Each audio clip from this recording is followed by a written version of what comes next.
Bonjour à tous. Alors aujourd'hui, on va travailler sur deux points essentiels dans cette séance, à savoir Huckleberry Finn, euh, que Tom rencontre, et ensuite la découverte de l'amour. Voilà, il nous restera un dernier point à voir jeudi sur le drame qui est en train de se mettre en place dans ce roman d'aventure, et nous passerons ensuite à la séance suivante.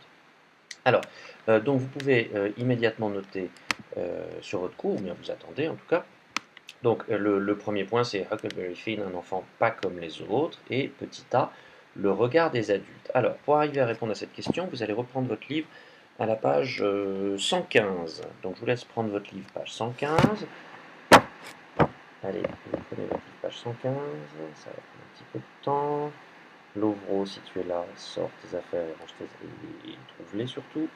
Gabi est absente, Magdalena range les licornes, le tube de colle, le scotch, les crayons rose, rose foncé, rose clair, rose fluo, rose mélangé avec bleu, etc.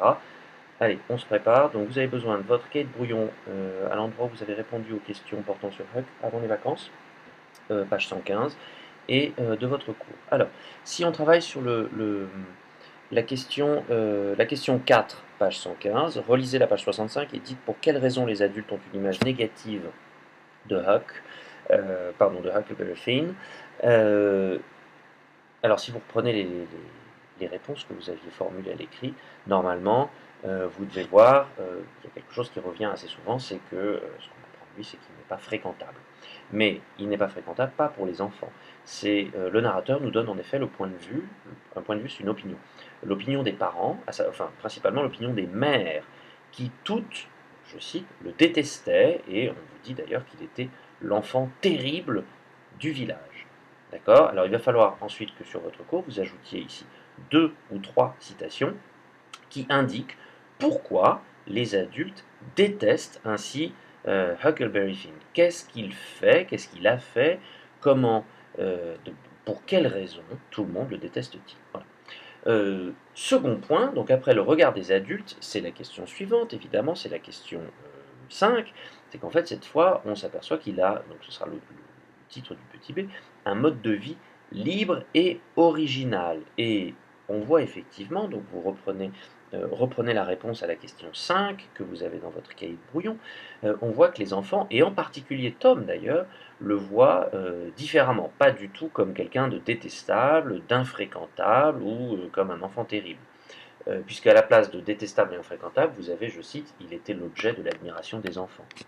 Et donc effectivement, vous cherchez un petit peu dans cette page 65 et vous verrez que le vocabulaire qui est associé à Tom est très positif. Alors je vous laisse quelques secondes pour regarder, prenez un tout petit moment et vous verrez dans l'ensemble de cette page 65, eh bien, le vocabulaire qui est associé à Tom, lorsqu'il s'agit des enfants évidemment, est toujours très positif.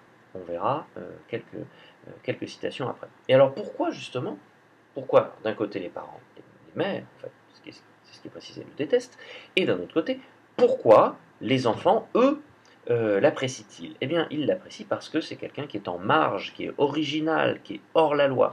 Original, c'est le contraire de banal. Banal, c'est ce qui est commun, ce que tout le monde a, ce que tout le monde fait. Quelqu'un qui est en marge, alors vous le noterez après, la marge, c'est ce qui est sur le côté. Regardez la marge que vous faites sur vos cahiers. Votre marge, elle n'est pas en plein milieu de la feuille. Elle est à gauche, elle fait un demi-centimètre dans le cas de Bouvreau, elle peut en faire 4 ou 5 pour d'autres. Voilà, il faut que ça tourne autour de 4-5 cm. Bref, Lovro, tu peux tout de suite tracer une marge sur ton cours, puisque je sais que soit tu n'en as pas fait, soit elle fait 1 cm. Voilà, si tu es là. Donc la marge, elle est toujours sur le côté. Et donc quand on dit de quelqu'un qu'il est en marge de la société, ça veut dire qu'il est un peu à côté de la société. Alors ça ne veut pas dire qu'il est à côté de la société au sens propre, mais au sens figuré, ça signifie qu'il ne fait pas comme tout le monde. Et d'ailleurs, on vous dit aussi qu'il est un peu hors la loi. Hors la loi, ça veut dire en dehors de la loi. Donc souvent dans l'illégalité. Ça ne veut pas dire que Huckleberry Finn va aller en prison, mais ça veut dire voilà, qu'il ne se comporte pas comme tout le monde. Il n'a pas un comportement banal.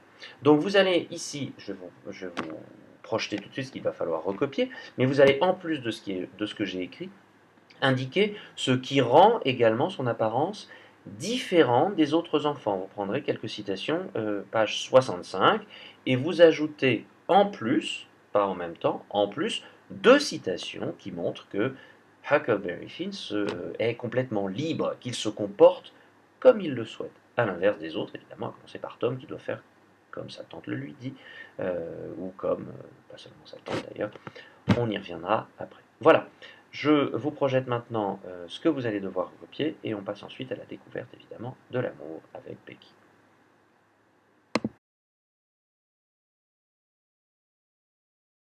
Donc au petit 3.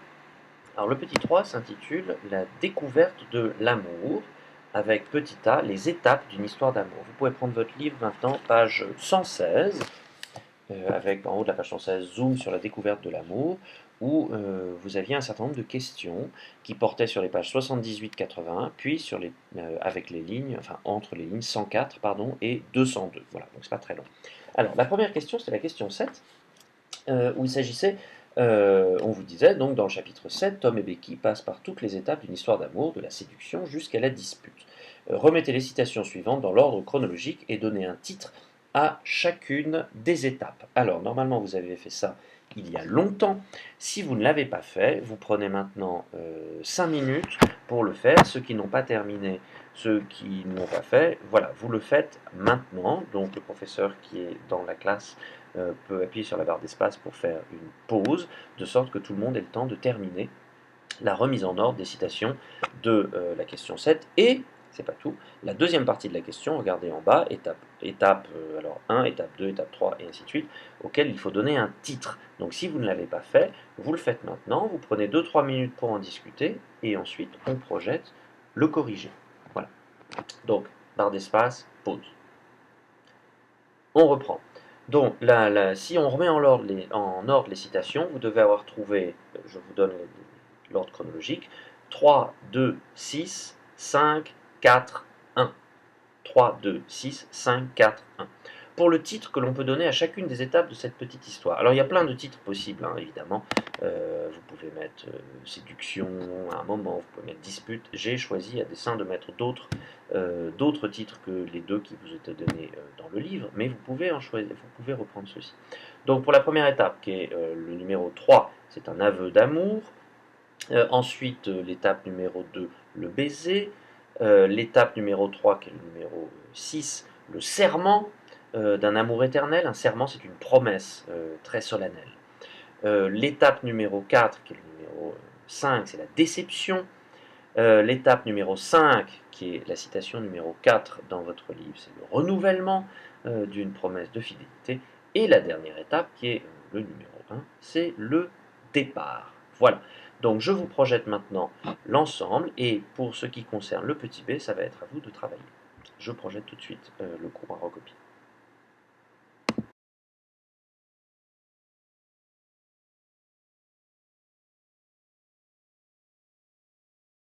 Dernière étape de cette séance d'aujourd'hui, et ça va vous plaire, ça va être à vous de travailler.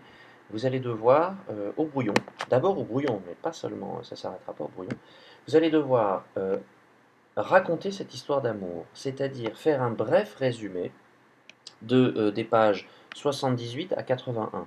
Vous faites un résumé de ce qui se passe dans les pages 78 à 81, entre les lignes 104 et 202, une dizaine de lignes.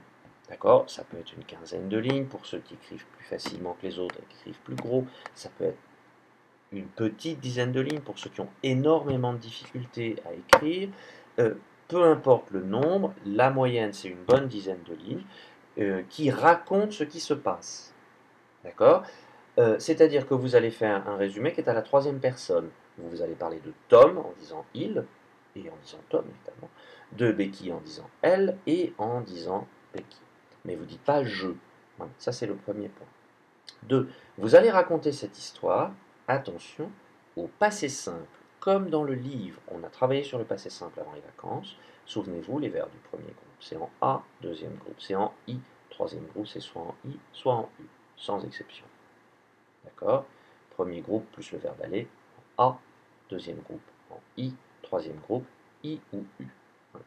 Donc vous avez appris votre cours, de toute façon, il n'y a pas d'erreur possible. Bref, vous faites ce résumé sans les dialogues je t'aime, dis-moi que je t'aime, dis-moi que tu m'aimes, etc. Non, non, non, vous racontez l'histoire. Tom expliqua alors à Becky.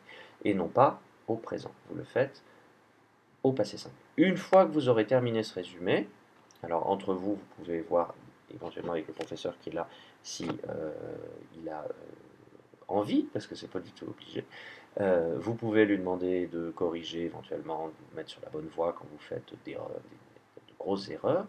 Pour le reste, une fois que vous avez fini, pour le cours suivant, c'est-à-dire pour demain, vous m'envoyez ce résumé tapé sur traitement de texte. Donc, un traitement de texte, c'est un programme type Word sur Office ou bien n'importe quoi, un document texte que vous pouvez utiliser à partir de Google, ça m'est complètement égal.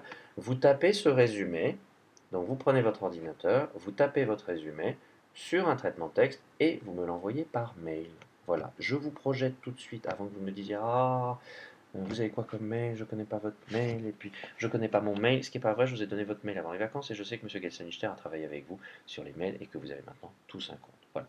Vous m'envoyez, je vous projette immédiatement ce qu'il faut que vous fassiez, ainsi que mon adresse mail, ainsi que le travail que vous avez à faire pour demain, c'est-à-dire terminer ce résumé et faire le petit quiz qui est aux pages 221-222 de votre livre de Tom Sawyer. Voilà, je projette tout cela.